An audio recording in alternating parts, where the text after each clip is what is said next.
그 올바른 성령 이해가 전제되지 않으면은 신앙 생활도 흔들리게 되고 또 교회 생활도 흔들리게 되고 또 교회 자체도 흔들리게 됩니다. 먼저 성령은 누구신가? 잘 아시겠지만은 성부, 성자, 성령 삼위일체 하나님이십니다. 그리고 인격적 존재이십니다. 들으시고 느끼시고 인도하시고 우리와 함께 하시고 하나님이시기 때문에 사람이 성령을 조종한다든지 사람의 성령을 좌지우지한다든지 사람의 성령을 누구에게 준다든지 이게 있을 수도 없고 있어서도 안 됩니다. 그럼 성령 충만이란 뭔가? 한마디로 말하면 성령님의 지배를 받고 사는 삶을 말합니다. 아멘. 성령 충만은 일회적 사건도 아니고 과거 완료형이 아닙니다. 오늘 충만해야 되고 그리고 미래 완료형입니다. 우리가 주님 앞에 서는 날 완료가 될 거예요. 그래서 시제상 과거 완료형이 아니고 현재 진행형이고 미래 완료형입니다. 계속 성령 충만해야 되는 겁니다. 뭐 방언을 한다, 예언을 한다, 병을 고친다 이런 현상들은 성령을 충만히 받은 사람이 주는 은사일 뿐이지 그 자체가 성령 충만은 아닙니다. 성령 충만은 그리고 삶을 통해서 드러납니다. 저 사람이 성령 충만한가 충만하지 않은가를 보려면 그의 삶을 지켜봐야 돼요. 별별 은사를 다 받았더라도 성령 충만한 사람은 자기 자신을 갈무리하고 자기 자신을 조정하고 자기 자신을 다스릴 수가 있습니다. 몇 가지 예를 들어 보겠습니다. 요셉이 30살에 대제국 애굽의 국무총리가 됩니다. 근데 그를 발탁한 애굽 바로 왕이 이렇게 얘기를 합니다. 이와 같이 성령의 감동을 받은 사람, 하나님의 영의 감동을 받은 사람을 어떻게 만날 수가 있겠느냐. 하나님의 영의 감동은 성령 충만이거든요. 요셉 바로의 발탁을 받아서 애굽의 국무총리가 된 것은 성령 충만 때문이에요. 바로가 지켜보니까 이 사람은 괜찮은 사람이에요. 바로가 지켜보니 이 사람은 믿을 만한 사람이에요. 그래서 국무총리로 발탁을 했습니다. 또 사도행전을 보면은 초대교회 7 집사를 뽑는데 집사 선발의 기준이 정해져 있어요. 그 가운데 하나가 믿음과 성령이 충만한 사람들입니다. 요즘 한국 교회 안에 그 나쁜 습관이라고 그럴까요? 목사님이 되고 장로님이 되고 권사님이 되면 계급인 줄 알아요. 아닙니다. 성령 충만한 사람들이 교회 일꾼이 되어야 합니다. 초대교회 전통이 그랬거든요. 또 사도행전 7장을 보면은 스데반 집사가 순교를 하잖아요. 그런데 그 순교 장면을 지켜본 사도행전 기자가 스데반이 성령이 충만하여, 그러니까 순교도 성령 충만이 하는 거예요. 자기 결단이 아닙니다. 자기 사고의 결과가 아닙니다. 성령이 충만했기 때문에 스데반이 순교를 하게 됩니다. 그러면 성령 충만한 사람의 삶은 어떤 삶인가 좀 생각을 해보겠습니다.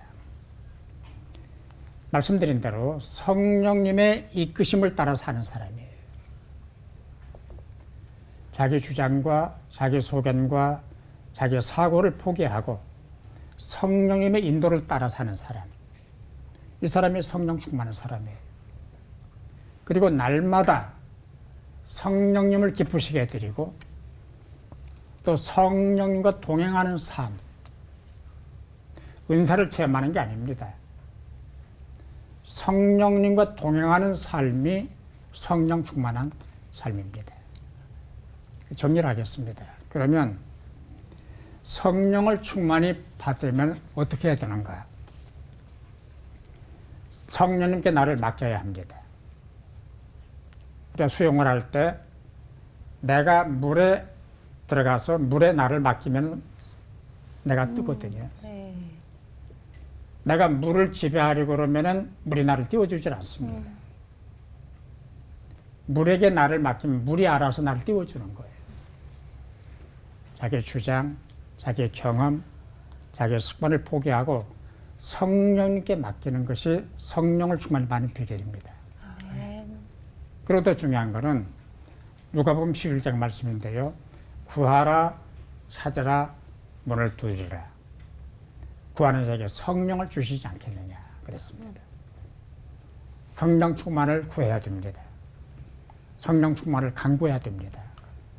나에게 성령을 충만히 주십시오. 성령님의 임재를 기도하고 간구하고 그리고 나를 맡길 때 우리가 성령 충만한 삶을 살 수가 있습니다. 기도하십시다. 성령님 우리 가운데 오셔서 우리들을 주장하여 주옵시고 우리 한 사람 한 사람을 성령님의 도구로 사용하여 주옵소서. 아멘. 나를 버리고 나의 생각과 나의 고집과 나의 주계를 주님께 맡겨버리고 성령님을 의존하 사는 종들 되게 하여 주옵소서. 아멘. 우리 모두가 성령 충만하고 한국교회도 성령 충만한 교회가 되게 하여 주옵소서. 예수님의 이름으로 기도하옵나이다. 아멘.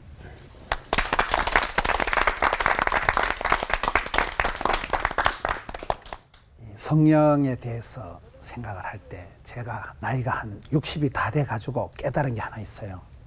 한국 사람들이 제일 좋아하는 성경 말씀이 데살로니가전서 5장 항상 기뻐해라, 쉬지 말고 기도해라, 범사에 감사해라. 그 말씀 바로 뒤에 나오는 말씀이 뭘까요? 따라합시다. 성령을 소멸치 말고. 성령을 소멸치 말고. 저는 그 말씀에서 굉장한 이렇게 충격을 받았습니다. 우리가 항상 기뻐하고 쉬지 않고 기도하고 범사에 감사하기가 어려워요. 항상 웃고 다니면 정신없는 사람이에요. 이 굉장히 이게 어려운데 이게 가능한 것이 저는 데살로니가전서 5장 16절, 17절, 18절이 아니라 그 19절에 있는 말씀. 성령을 소멸치 말고 그 말씀에 답이 있다고 봅니다. 하나님이 성신을 거두어 가시면 우리는 아무것도 할 수가 없는 존재예요. 그래서 성도의 신앙생활의 원리는 성령님과의 관계다. 사도행전부터 보면 오직 성령이 임하실 때 권세한 능력을 받고 우리가 땅끝까지 끝날까지 비로소 정인이 가능한 거예요. 아까 우리 박 목사님 말씀 중에 순교도 성령의 충만함을 받아야 가능한 거거든요. 힘으로 깡으로 내 마음대로 될 수 있는 게 아니다 이 말이에요. 그게 에베소서에 가서 보면 5장에 15절에 너희가 자세히 주의하여 지혜로운 사람이 되고 어리석은 사람이 되지 말고 오직 성령의 충만함을 받아라. 세상에 중독되지 말고 술에 중독되지 말고 성령님에게 충만함을 받아라. 그 18절 말씀 뒤에 또 좋은 말씀이 다 나와요. 시와 찬미와 신령한 노래로 화답하고 피차 복종하고 범사에 감사하고 자녀들이 순종하고 부부간에 존경하고 이게 솔솔솔 흘러가는 거예요. 그러다가 갈라디아 5장에 가서 보면 오직 성령의 열매는 사랑을 하면은 어찌 될까요? 사랑과 희락과 화평과 온유와 그게 사람한테 좋은 게 다 나와요. 소위 그 IQ가 높은 사람, 인텔리전스 코어션트, 지능지수가 높은 사람은 조금 독한 것들이 많대요. 근데 EQ, 이모셔널 코어션트, 감성지수가 높은 사람들이 원만하고 따뜻하고 그렇잖아요. 그 감성지수가 높은 사람의 특징이 갈라디아 5장의 성령이 9가지 열매하고 비슷하다는 거예요. 사랑과 희락과 이 좋은 것이 다 나타나는 거예요. 그래서 저는 이렇게 성령님과의 관계가 중요하다. 아까 박종수 목사님 말씀 중에 요셉 얘기를 하셨는데 창세기 41장 38절에 가서 보면 요셉이는 하나님의 성령님이 감동한 사람이다. 민수기 27장 18절에 가보면 여호수아가 왜 그렇게 쓰임받은가 하면 모세가 안수기도를 하니까 여호수아 위에 성령님이 머물러 계셨다는 거예요. 성령님이 그 사람 위에 머물러 계시기 때문에 그 사람이 성령 충만한 현상이 나타나니까 멋지게 리더십을 발휘해서 지도자가 된 거예요. 다윗이 범죄했을 때 기도한 게 한 가지 있어요. 다윗이 범죄했을 때 하나님 제게서 성령을 거두어 가지 마라. 하나님이 성신을 거두어 가시면 지까지게 생쇼를 해도 안 되는 거예요. 그래서 오직 성령이 임하실 때 우리가 비로소 사람 역할을 할 수 있는 거예요. 성령님과의 관계가 가장 중요하다는 거예요. 성령을 해방하지 말라. 성령을 근심되게 하지 말라. 성령을 소멸하지 말라. 성령님과의 관계가 얼마나 내가 민감하고 민첩하느냐.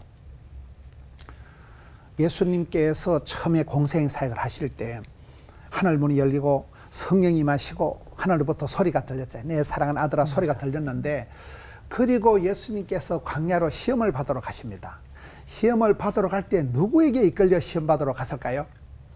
많은 사람들에게 보면 마귀에게 이끌려 갔다고 착각을 하는데 아니고, 마태복음 4장 1절에 보면 성령님에게 이끌려서 마귀에게 시험을 당하시고 40일을 금식기도 하신 거예요. 주인공이 누구예요? 성령님의 성령님. 그래서 성령님을 앞서지 말고 성령님에게 불순종하지 말고 성령님을 근심되게 하지 말고, 이 성령님과의 관계가 가장 중요하다고. 성령 충만함을 받을 때 성령님과의 나와의 관계가 원만하고 따뜻하고, 이 신앙생활은 거리 유지를 잘해야 된다. 하나님을 멀리하면 내가 손해를 보는 거예요. 하나님을 가까이 하는 것이 내게 복이잖아요. 포도나무 가지의 비유, 요한복음 15장에 포도나무 가지는 줄기에 착 붙어 있어야 되는 거잖아요. 접촉 불량이 되면 안 되는 거예요.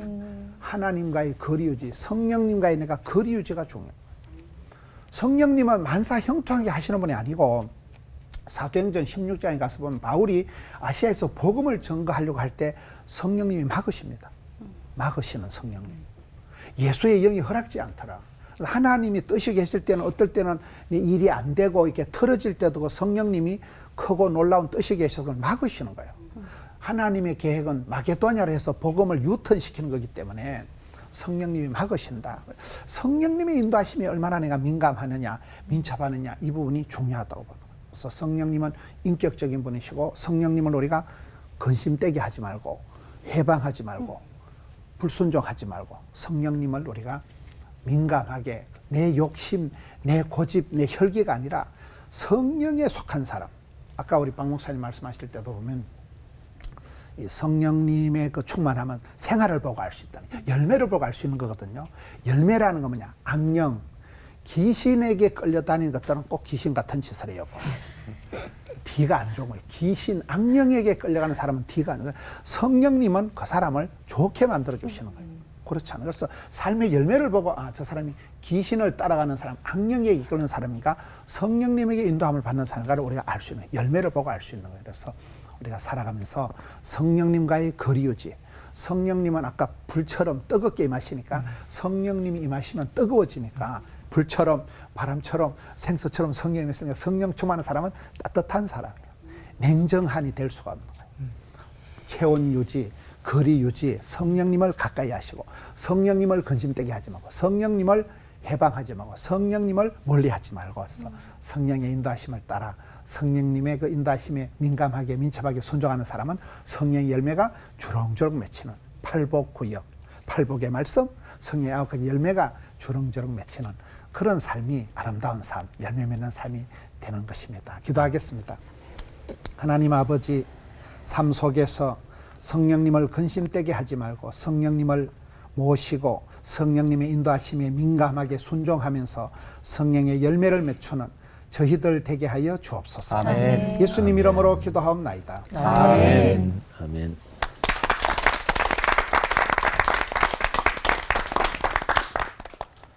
성경 창세기부터 요한계시록까지요.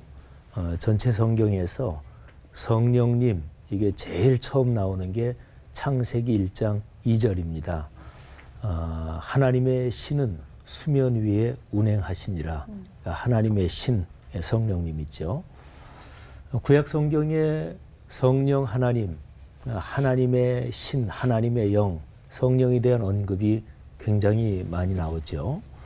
그런데 구약 성경에 나오는 성령의 역사는 사람에게 역사하시고 다윗에게도 감동하셨고 또 사울에게도 감동하셨고, 그런데 사울에게 감동하신 성령님은 사울이 교만해지자 사울을 떠나셨습니다.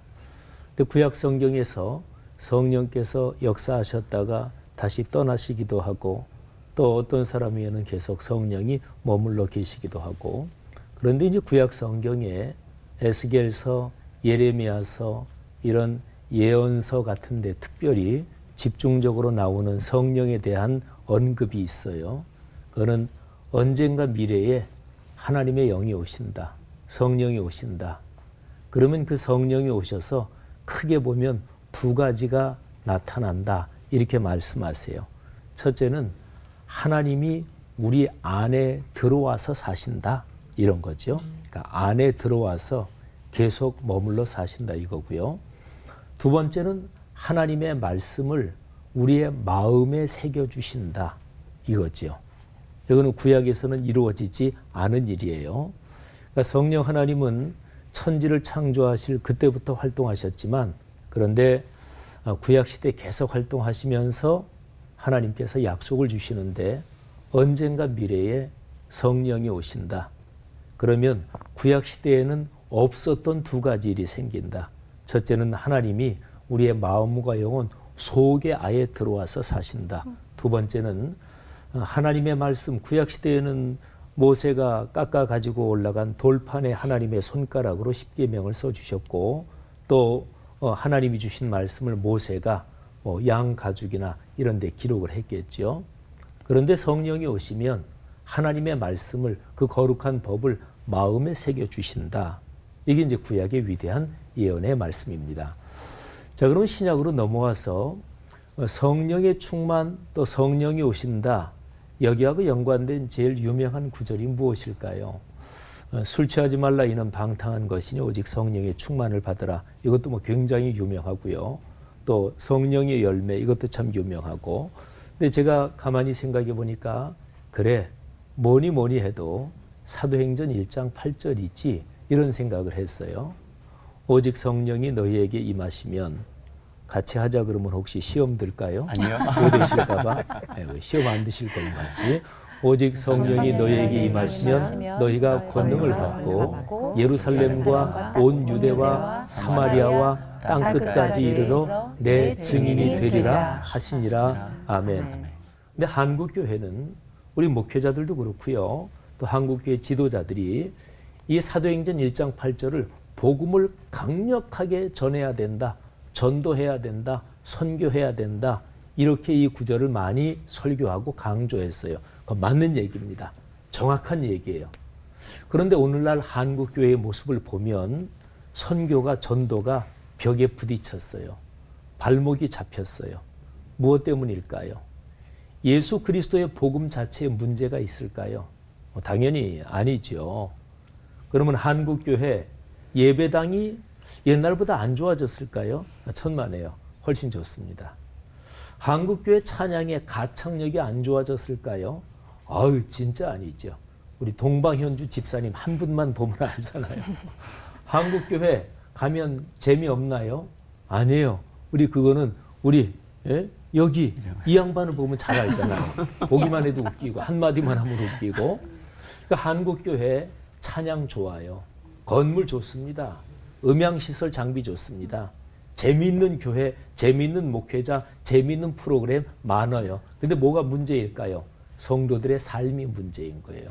그러니까 예수 믿으라고 전도하면 나는 예수에 대해서는 유감 없다. 근데 당신처럼 될까봐 내가 교회 못 나가겠다. 성도들의 삶이 문제죠. 자, 그러면 제가 질문합니다. 우리 정확히 보자고요.